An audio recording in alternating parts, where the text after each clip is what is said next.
28 अप्रैल 1988 ठीक 1:25 पर एक 19 साल पुराना एयरक्राफ्ट बोइंग 737 जो अलोहा एयरलाइंस का प्रॉपर्टी था, जो हिलो इंटरनेशनल एयरपोर्ट से होनोलुलु जाने के लिए टेक ऑफ किया। उस दिन बोइंग 737 एयरक्राफ्ट ने ऑलरेडी 3 बार उड़ान भर चुका था। सबसे पहले ये एयरक्राफ्ट होनोलुलु से हिलो पहुंचा, वहां से माउई और फिर माउई से कुवई। उस दिन आसमान बिल्कुल साफ था और देखकर ऐसा बिल्कुल नहीं लग रहा था कि बहुत ही जल्दी कुछ बुरा होने वाला है।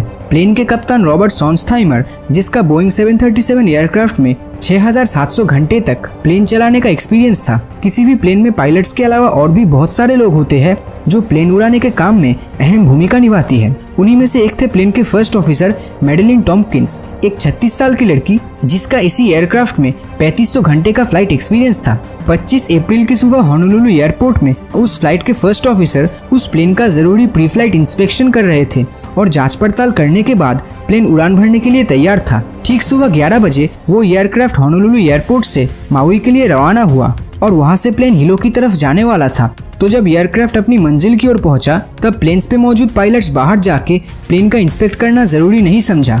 दरअसल प्लेन्स हर बार एक फ्लाइट कंप्लीट करने के बाद उनमें रूटीन चेकअप किया जाता है कि प्लेन में कोई डैमेज या तकनीकी खराबी ना हो जाए। हालांकि ये एकदम कंपलसरी नहीं है और इसीलिए शायद प्लेन के पायलट्स ने इस स्टेप को स्किप करना ही ठीक समझा। तो 1:25 पर प्लेन फिर से उड़ान भरने के लिए तैयार था, जिसमें 89 पैसेंजर्स, 3 फ्लाइट अटेंडेंट्स और 2 पायलट्स थे। तो उड़ान भरने के कुछ ही समय बाद प्लेन जमीन से 24,000 फीट ऊपर आसमान में उड़ रहा था। लेकिन 1:48 पर माउई से ठीक 26 मील दूर वो हादसा हुआ जिसके बारे में किसी ने सोचा भी नहीं था। प्लेन में मौजूद सभी को तब एक अजीब सी आवाज सुनने को मिल रहा था, जैसे किसी होल से बहुत ही तेजी से हवा बह रहा हो।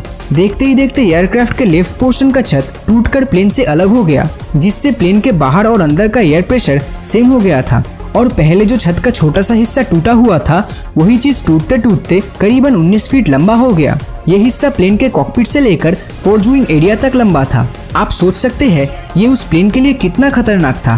पहले तो पायलट्स को समझ ही नहीं आया कि असल में हुआ क्या है, क्योंकि प्लेन का डैमेज्ड पार्ट उनके पीछे था। कॉकपिट में बैठे फर्स्ट ऑफिसर जो उस समय एयरक्राफ्ट को कंट्रोल कर रहे थे, उन्हें ऐसा लग रहा था जैसे उनके सर को कोई पीछे धकेल रहा है। और तभी उन्होंने पीछे मुड़कर देखा, प्लेन के छत के टूटे हुए डिब्रीज या टुकड़े रैंडमली इधर उधर घूम रहे थे। और जब प्लेन के कप्तान ने पीछे मुड़कर देखा तब प्लेन का दरवाजा वहां से गायब था और ऊपर देखा तो उन्हें सिर्फ नीला आसमान ही दिख रहा था। इसके बाद वो एयरक्राफ्ट किसी पेंडुलम की तरह एक बार बाई तरफ झुक रहा था तो एक बार दाई तरफ, और इतने डिसबैलेंस के चलते प्लेन को कंट्रोल कर पाना काफी मुश्किल हो रहा था।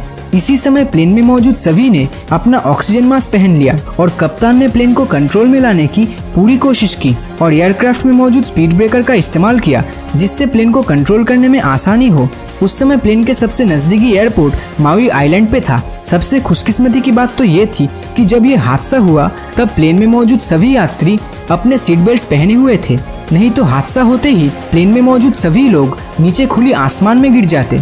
प्लेन में प्रेजेंट 3 फ्लाइट अटेंडेंट्स में से एक फ्लाइट अटेंडेंट्स टूटे हुए दरवाजे के एकदम सामने ही खड़ी थी और हवा अंदर घुसते ही खड़े रहने के चलते प्लेन से नीचे गिर गई।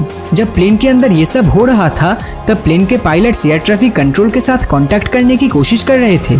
हालत इतनी बदतर हो गई थी कि प्लेन के पायलट्स एक दूसरे की आवाज तक नहीं सुन पा रहे थे और इशारे के जरिए एक दूसरे के साथ कांटेक्ट कर रहे थे। ऐसा इसलिए हुआ क्योंकि प्लेन के अंदर बहुत ही जोर से हवाएं बह रही थी, जिससे कि कुछ भी सुनाई नहीं दे रहा था। पायलट्स को तो ये तक पता नहीं चल रहा था कि उनका रेडियो सिग्नल्स काम कर रहा है या नहीं और उनका emergency messages air traffic control तक डिलीवर हुआ या नहीं, इस बारे में भी वो लोग श्योर नहीं हो पा रहे थे। और जब तक एयर ट्रैफिक कंट्रोल तक मैसेजेस पहुंचा तब ये प्लेन जमीन से सिर्फ 14,000 फीट ऊपर था। सिग्नल्स पहुंचते ही माउई एयरलाइंस के स्टाफ्स इमरजेंसी लैंडिंग की फुल तैयारी कर रहे थे, लेकिन एयरपोर्ट कंट्रोल टावर के पास ऐसी कोई जानकारी नहीं थी कि एयरक्राफ्ट को मेडिकल हेल्प की भी जरूरत पड़ने वाली है, क्योंकि प्लेन के पायलट्स ने जल्दी में यही कहा था कि एयर डिफरेंस की वजह से एयरक्राफ्ट में रैपिड डिकम्प्रेशन हुआ है। लेकिन प्लेन के करंट कंडीशन के बारे में डिटेल्स में बताने का टाइम कप्तान के पास नहीं था। देखते ही देखते प्लेन जमीन से 10,000 फीट ऊंचाई तक पहुंच चुका था। तब प्लेन के कप्तान ने अपना ऑक्सीजन मास्क हटाया और स्पीड ब्रेक को बंद किया। प्लेन अब तक आसमान में टिका हुआ था और तेजी से काहोलुई एयरपोर्ट की तरफ बढ़ रहा था। प्लेन के कप्तान के इशारे के बाद फर्स्ट ऑफिसर ने लैंडिंग गियर को नीचे किया, लेकिन लैंडिंग गियर का जो इंडिकेटर था वो ऑन नहीं हो रहा था। इससे सिर्फ दो ही बात हो सकती थी, या तो वो इंडिकेटर लाइट खराब हो चुका था या फिर लैंडिंग गियर में सच में बहुत बड़ी प्रॉब्लम थी। ये एक प्रॉब्लम कम नहीं था कि दूसरा प्रॉब्लम शुरू हो गया। रनवे के करीब आते ही प्लेन के लेफ्ट वाले इंजन ने काम करना बंद कर दिया। कप्तान ने लेफ्ट वाला इंजन दोबारा चालू करने की बहुत कोशिश की, लेकिन वो चालू नहीं हुआ। इतनी मुसीबतों के बावजूद 1:58 पर प्लेन ने एयरपोर्ट के रनवे को टच किया। इतनी मुसीबतों के बावजूद प्लेन को इस तरह से लैंडिंग करवा पाना सच में काफी खतरनाक काम था। प्लेन को रोकने के लिए प्लेन का दूसरा इंजन, जो तब भी काम कर रहा था, उसके ऑपोजिट डायरेक्शन के थ्रस्ट का सहारा लिया। प्लेन रोकते ही वहां मौजूद रेस्क्यू टीम मदद के लिए आ पहुंचा। प्लेन में मौजूद सभी यात्री जिंदा बचे थे, सिर्फ एक फ्लाइट अटेंडेंस को छोड़कर, जो एयरक्राफ्ट के दरवाजे के करीब थी।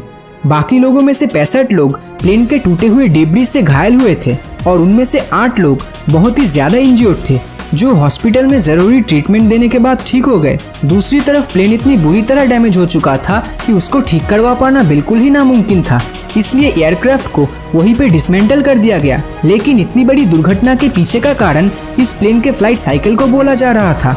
मतलब बहुत ही शॉर्ट टाइम में प्लेन जरूरत से ज्यादा टेक ऑफ और लैंडिंग कर रहा था। ये जरूरत से ज्यादा टाइम होने के पीछे का कारण इतनी कम दूरी पे मौजूद इतने सारे आइलैंड्स पे लगातार लैंडिंग और टेक ऑफ को ही एक्सपेक्ट किया गया था, जो जरूरत से 2 गुना ज्यादा था।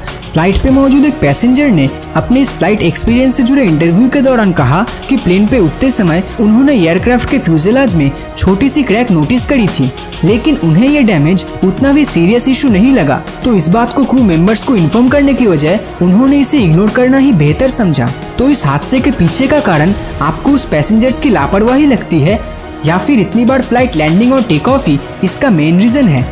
आपकी राय नीचे कमेंट करके जरूर बताएं। इस वीडियो में हम 20,000 लाइक्स का टारगेट रखते हैं, देखते हैं पूरा होता है कि नहीं। और अगर ये वीडियो आपको अच्छा लगा हो तो इस वीडियो को लाइक और अपने दोस्तों के साथ शेयर करना मत भूलना।